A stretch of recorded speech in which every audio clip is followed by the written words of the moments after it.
Ela levantou no meio do culto, atravessou o corredor sob os olhares de todos e trancou-se no carro para chorar. Não foi rejeição. Foi Deus a separá-la para um chamado que aquela igreja jamais teria coragem de sustentar. Talvez você já tenha se sentado num banco de igreja e sentido aquele nó no peito, aquela pergunta que você nunca teve coragem de fazer em voz alta. Por que eu não me encaixo aqui? Não é rebeldia, não é orgulho. Muitas vezes é o próprio Espírito de Deus incomodando o seu espírito, porque ele nunca teve a intenção de te deixar confortável num lugar pequeno demais para o que ele planejou. Charles Spurgeon, o príncipe dos pregadores, dizia que Deus raramente usa quem está satisfeito com pouco. Ele usa os inquietos, os que sentem que algo dentro deles clama por mais do que rotina religiosa, mais do que aplausos humanos, mais do que aprovação de grupo. Spurgeon pregava com o coração em chamas justamente porque ele mesmo foi um homem que não coube nos moldes do seu tempo. Foi criticado, foi isolado por parte da própria igreja inglesa, e ainda assim continuou pregando para milhares, porque sabia que o incômodo que sentia não era pecado, era vocação. Existe uma diferença enorme entre ser rejeitado pelos homens e ser separado por Deus. E é exatamente essa diferença que talvez esteja doendo em você agora. Quando lemos o livro do profeta Jeremias, capítulo 1, versículo 5, encontramos uma frase que muda tudo. Antes de te formar no ventre eu te conheci, e antes que saísses da madre eu te santifiquei, e te dei por profeta às nações. Jeremias não escolheu ser diferente. Ele nasceu separado. E separação, minha gente, dói antes de frutificar.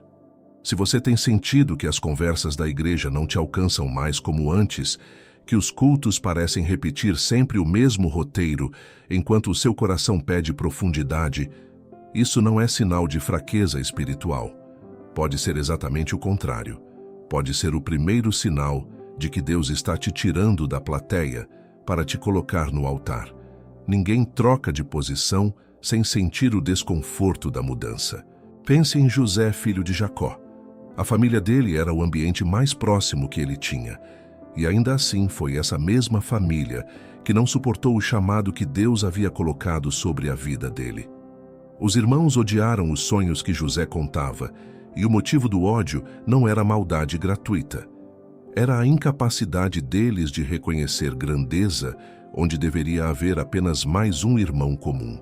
Gênesis capítulo 37 mostra os irmãos vendendo José como escravo. Não porque ele tivesse errado, mas porque ele era grande demais para caber na visão pequena que aquela família tinha sobre o próprio futuro. Anos depois, o mesmo José que foi rejeitado em casa se tornou governador do Egito. E foi diante dele, ajoelhados, que os mesmos irmãos pediram perdão. Deus não precisa que todos entendam seu chamado. Ele só precisa que você não desista dele no meio do caminho, quando a rejeição ainda dói e a promessa ainda parece distante. Há também aquele momento silencioso, quase incômodo de se admitir, em que você começa a notar que ora sozinho por mais tempo do que ora em grupo, que chora lendo a Bíblia sozinho, num jeito que não chora durante o culto coletivo, que sente a presença de Deus mais forte no seu quarto do que no templo cheio de gente. Isso não é sinal de que você está se afastando da igreja. Pode ser sinal de que Deus está aprofundando algo em você que a estrutura religiosa, por si só, não consegue produzir. Em 1º livro de Samuel, capítulo 16, Davi foi ungido rei enquanto ainda cuidava de ovelhas, longe da atenção da família, esquecido até pelo próprio pai na hora de apresentar os filhos ao profeta Samuel. Deus escolheu quem os homens tinham deixado de lado. E antes de reinar sobre Israel, Davi precisou aprender a reinar sozinho, no campo, cantando salmos que ninguém além das ovelhas e do céu escutava. João Batista é outro exemplo que sempre me marcou.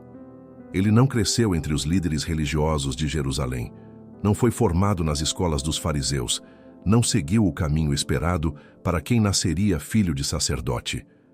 Lucas, capítulo 1, versículo 80, registra que o menino crescia e se fortalecia em espírito, e viveu nos desertos até o dia da sua manifestação a Israel. Deus preparou João longe dos holofotes religiosos da época, num lugar árido, sem plateia, sem estrutura, sem o conforto de pertencer a um grupo reconhecido. E foi justamente esse homem, criado fora do sistema, que preparou o caminho do próprio Messias. Às vezes, o deserto onde você está agora, esse sentimento de não pertencer, é o mesmo tipo de deserto que formou João. Talvez o seu campo hoje seja esse incômodo silencioso dentro da igreja. Talvez você esteja sendo preparado ali mesmo, ainda que pareça que ninguém percebe, ainda que pareça que você está apenas mais uma pessoa sentada no banco. Deus vê o que os homens não conseguem enxergar. E o chamado que Ele colocou em você não depende da aprovação da congregação para se cumprir. Se essa palavra está tocando algo dentro de você agora, se você reconhece esse incômodo sagrado que descrevi, eu preciso te contar sobre algo que fiz pensando exatamente em pessoas como você, que sentem sede de mais intimidade com Deus e não sabem muito bem por onde recomeçar. Criei um guia chamado 21 Dias para restaurar sua intimidade com Deus. E não é apenas um material de leitura, é um caminho estruturado, dia após dia, para você voltar a ouvir a voz de Deus com clareza, sem pressa, sem fórmulas vazias, reconstruindo aquilo que talvez tenha se perdido no meio da rotina e do cansaço espiritual. Muita gente que se sentia exatamente como você está sentindo, agora usou esses 21 dias como o ponto de virada de uma caminhada que parecia estagnada, cansada, repetitiva. Não é um curso teórico cheio de teologia distante da sua realidade. É um convite prático para você reaprender a orar com sinceridade, reaprender a ouvir a voz de Deus em meio ao barulho da vida e sair do outro lado com uma intimidade que talvez você nunca tenha experimentado antes, nem nos seus melhores anos de igreja. O link está fixado no primeiro comentário. E se o que você está vivendo tem qualquer semelhança com o que conversamos aqui, esse guia foi feito pensando em você. E antes de seguirmos adiante nessa palavra, peço que você se inscreva no canal. Aqui você vai continuar recebendo mensagens como essa, pensadas para alcançar quem está cansado de religiosidade vazia e com sede de algo verdadeiro. Se inscreva agora, porque o que vem pela frente vai te ajudar a entender ainda mais sobre esse chamado que você está sentindo. Existe uma fase do chamado que quase ninguém fala nos púlpitos, porque ela não é bonita de contar. É a fase do meio, o tempo entre a promessa e o cumprimento, onde tudo parece ter parado, onde você já não sabe se ouviu Deus certo ou se inventou aquilo tudo na sua própria cabeça. Moisés viveu isso por 40 anos. Ele que tinha crescido no palácio, que sabia línguas, que conhecia a estratégia militar e política egípcia, terminou cuidando de ovelhas no deserto de Midian, casado com a filha de um sacerdote estrangeiro, longe de tudo que um dia pareceu ser seu destino. Êxodo, capítulo 3, versículo 1, descreve Moisés apacentando o rebanho de Jetro, seu sogro, quando o anjo do Senhor lhe apareceu numa chama de fogo do meio de uma sarça. Repare que Deus não apareceu para Moisés no palácio, no auge da sua formação, no momento em que ele parecia mais preparado aos olhos humanos. Deus apareceu depois de 40 anos de silêncio aparente, num lugar comum, numa tarefa comum, quando Moisés provavelmente já tinha se acostumado com a ideia de que aquela vida de pastor era tudo que lhe restava. É engraçado como a gente confunde silêncio de Deus com a ausência de Deus. Não são a mesma coisa. Muitas vezes o silêncio é exatamente o tempo em que ele está moldando o caráter que vai sustentar a promessa quando ela finalmente chegar. Se você está numa fase parecida, onde a vida parece pequena demais para o que você sente que foi chamado a ser, onde os dias se repetem e nada do que Deus falou ao seu coração parece estar se movendo, eu preciso te dizer com todo o respeito. Isso não significa que Deus esqueceu de você. Significa, na maioria das vezes, que Ele está te preparando num lugar onde ninguém está olhando, porque o caráter que sustenta um chamado grande não se forma debaixo de aplausos, se forma no anonimato. Elias também passou por isso, ainda que de um jeito diferente. Depois de um dos maiores milagres do Antigo Testamento, o fogo descendo do céu no Monte Carmelo diante de todo o povo de Israel, Elias fugiu para o deserto, sentou debaixo de um zimbro e pediu para morrer. Primeiro livro dos Reis, capítulo 19, mostra um profeta exausto, sozinho, convencido de que era o único que ainda servia a Deus naquela geração. E a resposta de Deus não foi uma bronca, foi um anjo trazendo pão e água, deixando o profeta dormir alimentando o corpo antes de tratar da alma. Só depois disso, Deus falou com Elias, não no vento forte, não no terremoto, não no fogo, mas numa voz mansa e delicada. Isso me faz pensar em como a gente, dentro da igreja, às vezes espera que Deus só fale nos momentos de fogo, nos cultos emocionantes, nas pregações inflamadas.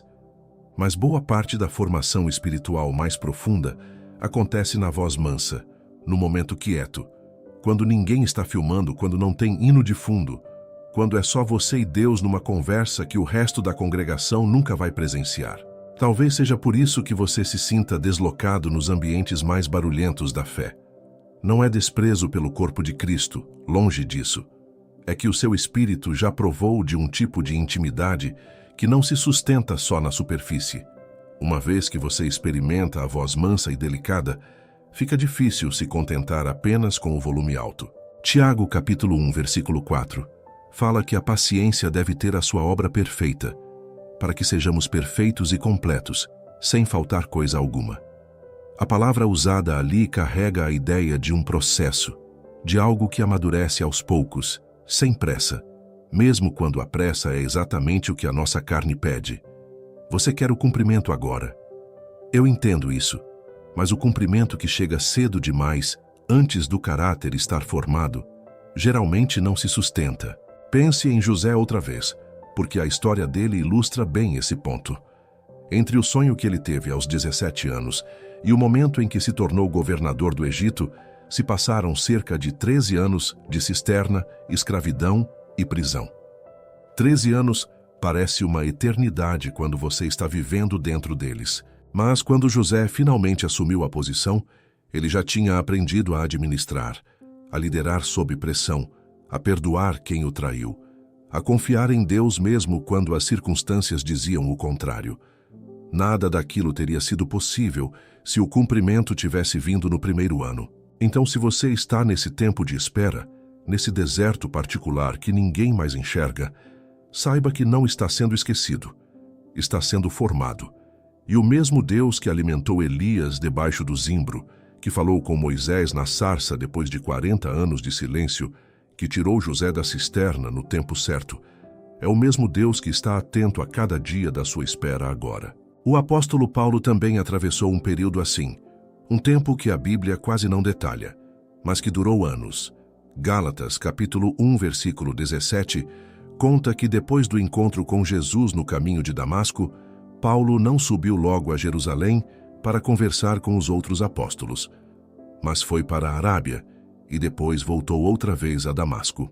Não sabemos exatamente o que aconteceu naqueles anos no deserto arábico, mas sabemos que foi ali, longe da estrutura religiosa de Jerusalém, longe da aprovação dos apóstolos mais experientes, que o homem que perseguia a igreja foi sendo transformado no homem que escreveria boa parte do Novo Testamento. Deus não precisou da validação de Jerusalém para formar Paulo.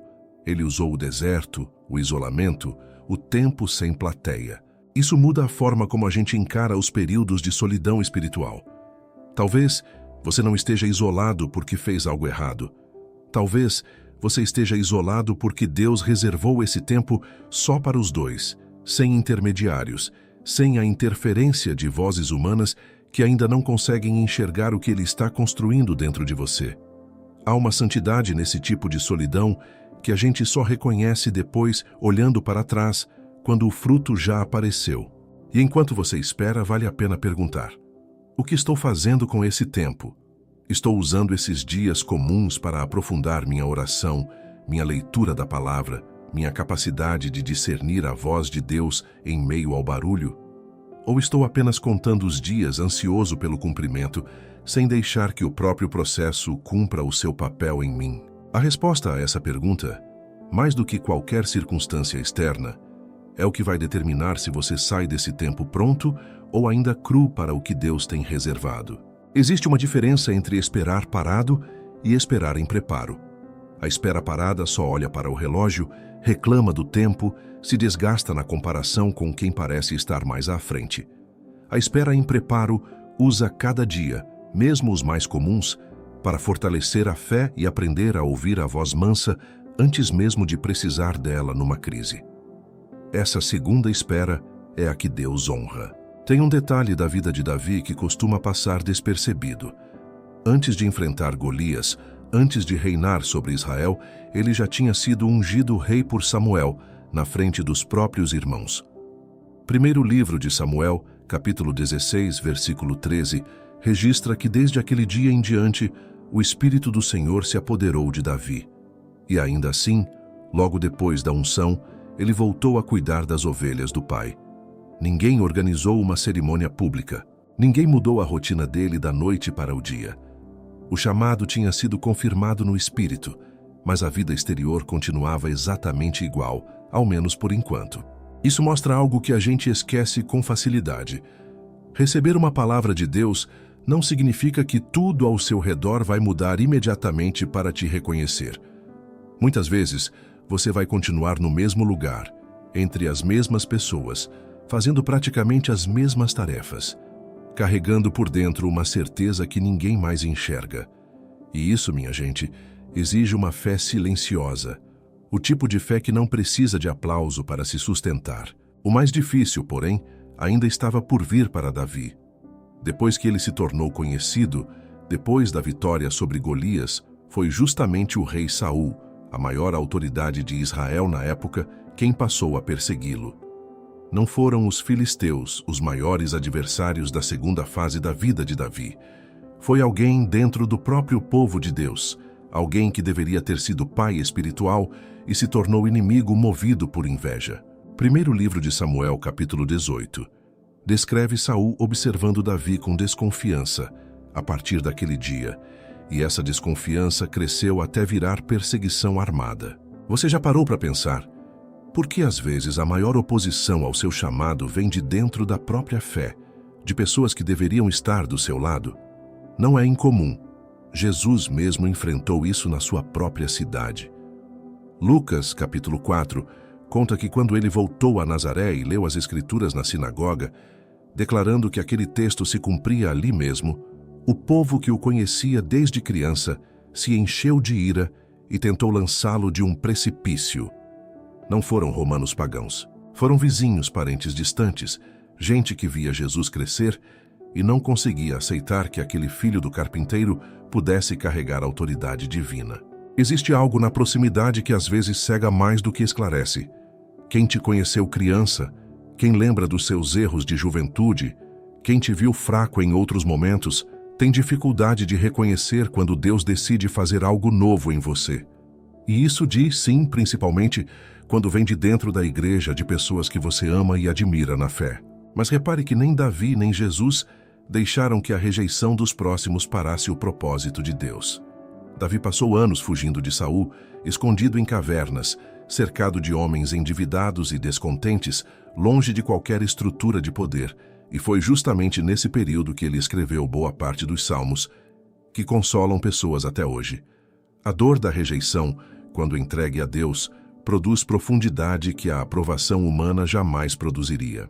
1 Samuel, capítulo 22, descreve Davi refugiado na caverna de Adulão, e ali se ajuntaram a ele todos os que estavam angustiados, endividados e descontentes, e ele se tornou chefe deles. Repare a ironia. No momento em que Davi parecia mais rejeitado, mais sem estrutura, mais longe do trono, Deus estava formando o exército que um dia lutaria ao lado dele como rei. O lugar de aparente derrota era, na verdade, o berço da liderança que ainda viria. Talvez você esteja numa caverna parecida agora, cercado de pouca coisa, sem o reconhecimento que gostaria de ter dentro da sua comunidade de fé. Eu preciso te dizer que isso não invalida o chamado. Às vezes é exatamente ali, no lugar mais improvável, cercado das pessoas mais inesperadas, que Deus começa a formar aquilo que ele prometeu. Tiago, capítulo 4, versículo 6, diz que Deus resiste aos soberbos, mas dá graça aos humildes. E aqui vale um alerta importante. Nem toda a sensação de não se encaixar vem de um chamado genuíno. Às vezes, é apenas orgulho disfarçado de espiritualidade, uma resistência a se submeter, a servir, a aprender com quem está mais adiante na caminhada. É preciso examinar o próprio coração com honestidade diante de Deus, porque a linha entre ser chamado para algo maior e simplesmente não querer se sujeitar a ninguém pode ser mais fina do que parece.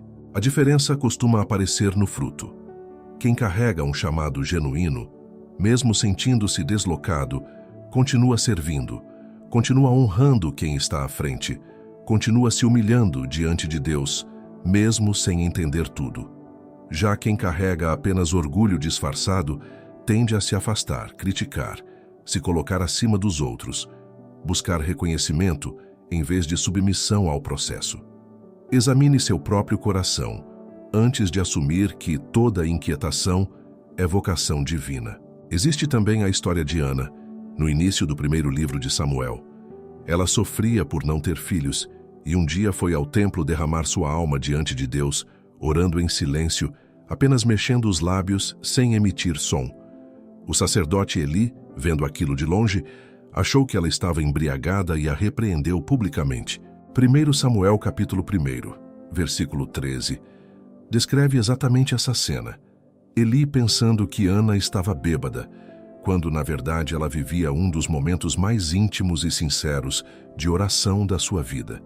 Até um sacerdote experiente pode interpretar errado o que Deus está fazendo dentro de alguém. Ana não desistiu, não se ofendeu a ponto de abandonar o templo, apenas explicou com mansidão que aquilo era angústia derramada diante do Senhor, e continuou. No ano seguinte, ela teve Samuel, o mesmo profeta que mais tarde ungiria Davi. Isso me leva a um ponto importante: ser mal compreendido, mesmo dentro da casa de Deus, mesmo por pessoas de autoridade espiritual, não significa que você está fora da vontade de Deus. Significa apenas que nem todo mundo tem discernimento para reconhecer o que está acontecendo no íntimo de outra pessoa. Cabe a você continuar fiel ao processo, sem se afastar da comunidade por causa de um julgamento equivocado, mas também sem se deixar definir por ele. Davi, mesmo perseguido injustamente por Saul, teve 2 oportunidades de matá-lo e poupou a vida do rei em ambas, porque reconhecia que não cabia a ele, pela própria mão, tomar o que Deus prometera dar no tempo certo. Essa é a marca de quem realmente entende chamado. Paciência para esperar o tempo de Deus, mesmo quando a justiça humana parece demorar demais para chegar. Esse tipo de paciência não nasce do nada. Ela se forma exatamente nos períodos de rejeição, nas cavernas, nos templos onde alguém te julga sem entender, nas famílias que não reconhecem o que Deus está fazendo. Cada um desses momentos, por mais dolorido que seja, vai lapidando um caráter capaz de sustentar aquilo que a promessa exige. Ninguém chega preparado para o trono sem antes atravessar a caverna. Neemias estava servindo como copeiro do rei da Pérsia, quando recebeu a notícia de que os muros de Jerusalém continuavam derrubados e as portas queimadas, anos depois do exílio. Ele não era sacerdote, não era profeta reconhecido, não tinha nenhuma credencial religiosa formal. Era apenas um homem que carregava a taça do rei, e ainda assim, foi ele quem Deus escolheu para liderar a reconstrução dos muros. Neemias capítulo 2 mostra o rei perguntando por que o rosto dele estava triste, e Neemias respondendo com uma oração silenciosa ao Deus dos céus antes mesmo de abrir a boca para pedir permissão de viajar. Quando ele finalmente chegou a Jerusalém e começou a mobilizar o povo para reconstruir os muros, a reação não foi aplauso unânime. Sanbalate e Tobias, 2 homens de influência na região, zombaram abertamente do projeto. Neemias, capítulo 4, registra Sanbalate perguntando diante de seus companheiros se aqueles judeus fracos pensavam mesmo que conseguiriam reerguer pedras queimadas em um só dia. A zombaria não veio de fora do território de Deus. Veio de gente que se sentia ameaçada pela obra que estava sendo levantada. Isso costuma acontecer quando você decide levar a sério aquilo que Deus colocou no seu coração.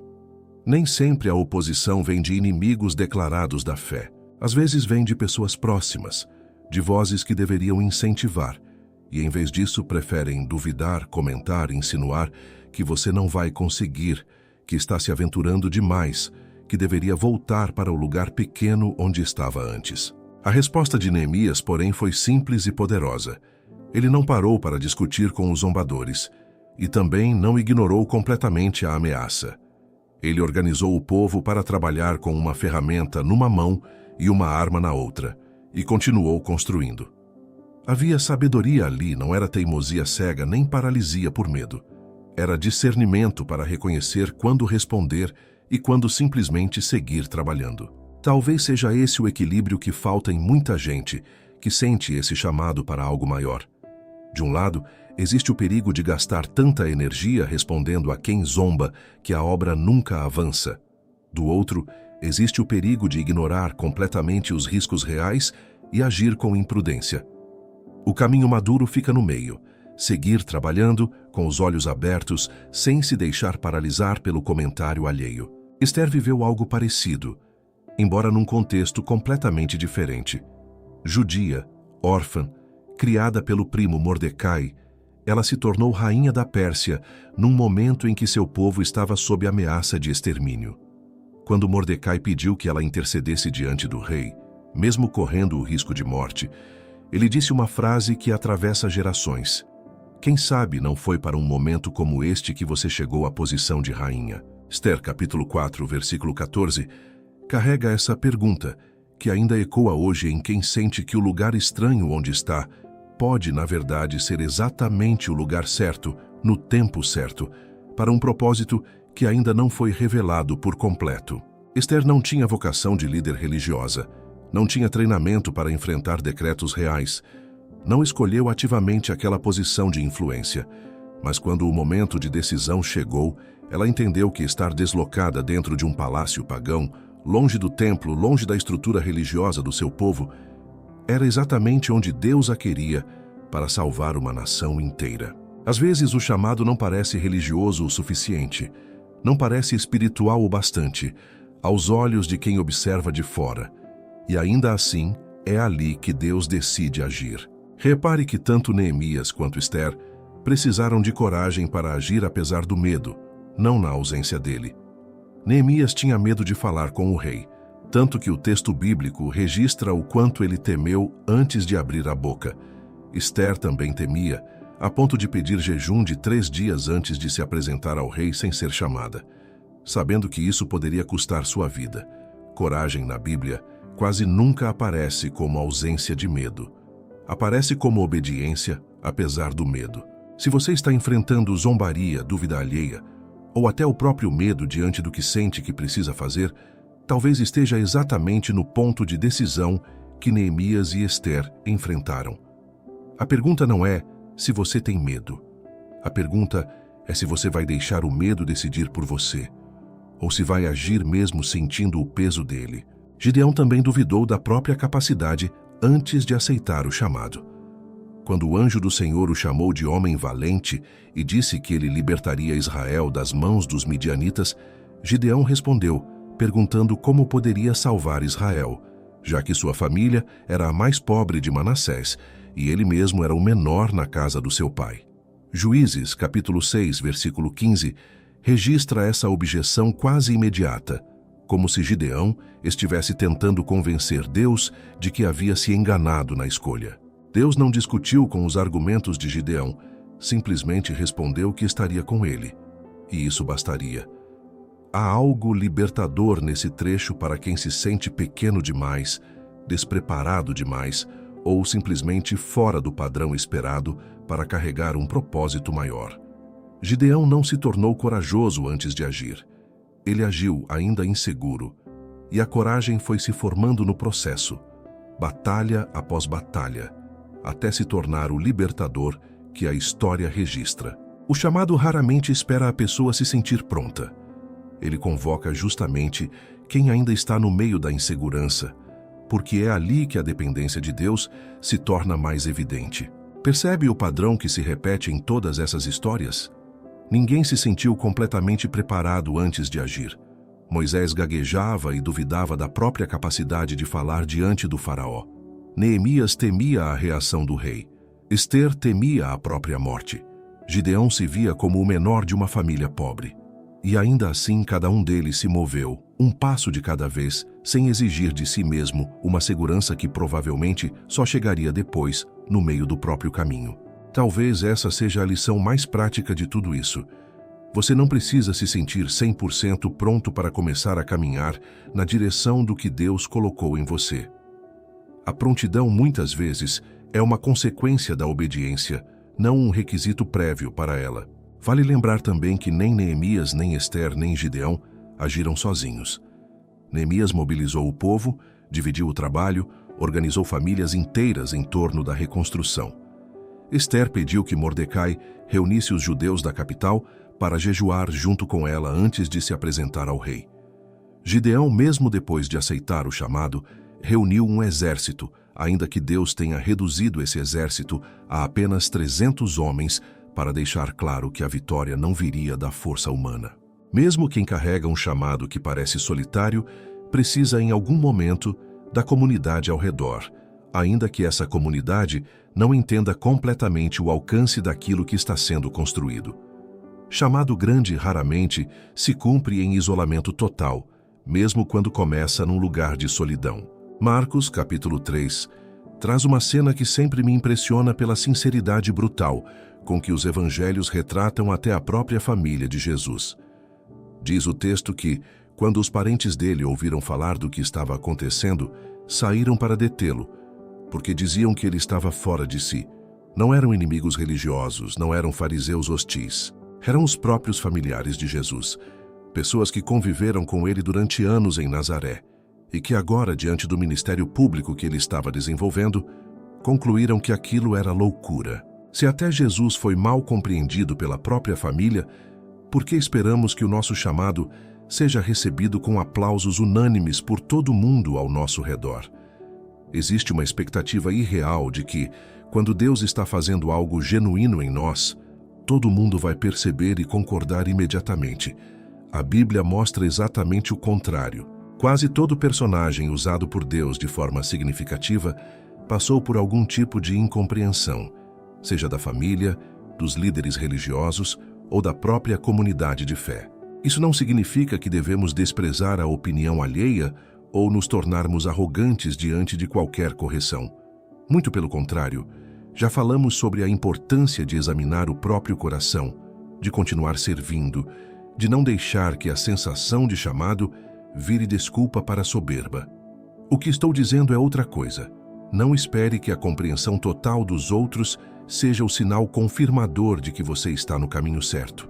Às vezes o sinal está exatamente na direção oposta, na incompreensão que revela o quanto aquilo que Deus está fazendo em você ainda não tem categoria para ser explicado dentro do que as pessoas ao seu redor conseguem enxergar.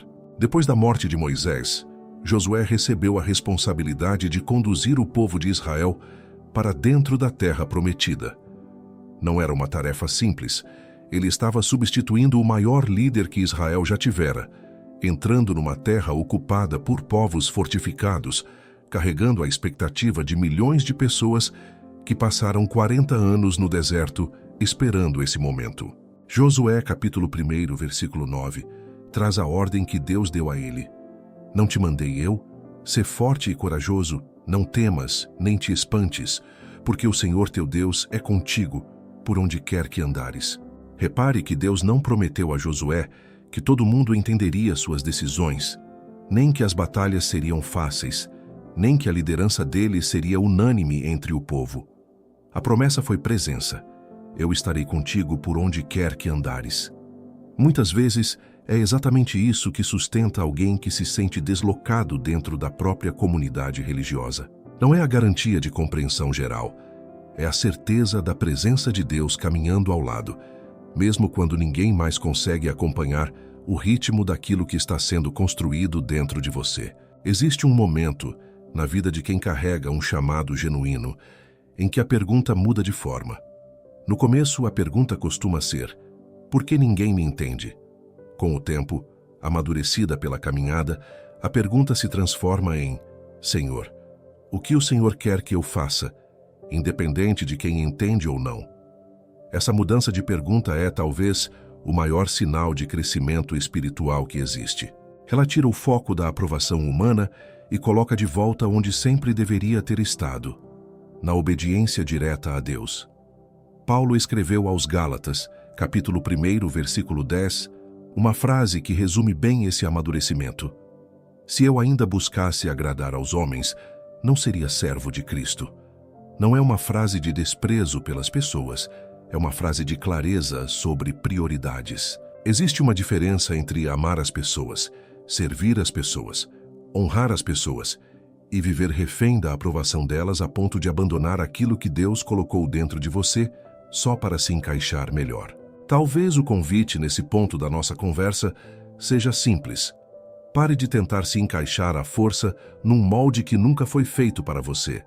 Isso não significa abandonar a igreja, não significa desprezar a comunidade, não significa se isolar com orgulho espiritual. Significa parar de gastar energia tentando se tornar pequeno o suficiente para caber onde Deus já decidiu te tornar grande demais para caber. Vale um cuidado aqui, porque é fácil transformar tudo isso numa espécie de orgulho disfarçado de espiritualidade, como se sentir-se especial ou incompreendido virasse motivo de vaidade. Não é essa a intenção. Filipenses capítulo 2, versículo 7, descreve o próprio Jesus se esvaziando, tomando a forma de servo, tornando-se semelhante aos homens, mesmo sendo o maior chamado que já existiu. O tamanho de um chamado nunca se mede pelo quanto alguém se sente especial, mas pelo quanto essa pessoa está disposta a se esvaziar, a servir, a se colocar em último lugar, mesmo carregando algo grande por dentro. Quem realmente entende chamado não anda por aí se sentindo superior aos irmãos que ainda não entenderam. Anda servindo, silenciosamente, esperando o tempo certo de Deus revelar o que só Ele sabe quando revelar. Isso muda completamente a forma como você lida com quem te julga ou não entende. Em vez de discutir, de provar seu valor, de exigir reconhecimento, a resposta madura é continuar servindo com excelência exatamente onde você está agora, confiando que o próprio Deus vai abrir as portas que nenhuma explicação sua conseguiria abrir. José serviu bem até dentro da prisão. Davi serviu bem mesmo fugindo nas cavernas. Josué serviu bem como auxiliar de Moisés antes de assumir a liderança sozinho. Ninguém pula etapas legitimamente diante de Deus. O caráter formado no serviço fiel, mesmo incompreendido, é o mesmo caráter que vai sustentar a posição quando ela finalmente chegar.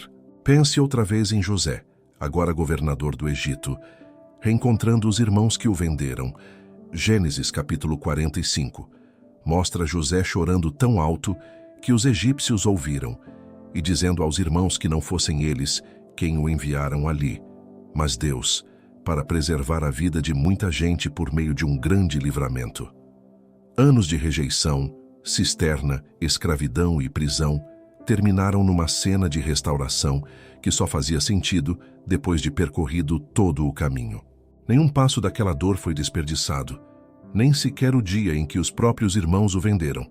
Se você está carregando esse mesmo tipo de dor agora, essa sensação de que o lugar onde está simplesmente não comporta o que Deus colocou em você, talvez seja a hora de parar de lutar contra esse incômodo e começar a perguntar o que Deus quer fazer com ele. Porque como aconteceu com José, com Davi, com Esther, com Josué, o desconforto de hoje pode ser exatamente o material bruto que Deus está usando para construir aquilo que só fará sentido completo mais adiante, quando você olhar para trás e reconhecer que nada daquilo foi em vão. Obrigado por caminhar comigo até aqui. Palavras como essa existem porque pessoas como você decidem parar, ouvir e deixar Deus tocar onde dói. Se esse tempo juntos significou algo, se inscreva no canal agora, deixa o like e conta aqui nos comentários em que parte da sua caminhada você se reconheceu mais. Tem muito mais vindo por aí, mensagens que vão continuar te ajudando a enxergar o que Deus está construindo em você. E se você sente que precisa reconstruir essa intimidade com Deus de um jeito prático, dia após dia, o guia 21 dias para restaurar sua intimidade com Deus está te esperando no link fixado no primeiro comentário. Muita gente recomeçou por ali, Talvez seja a sua vez agora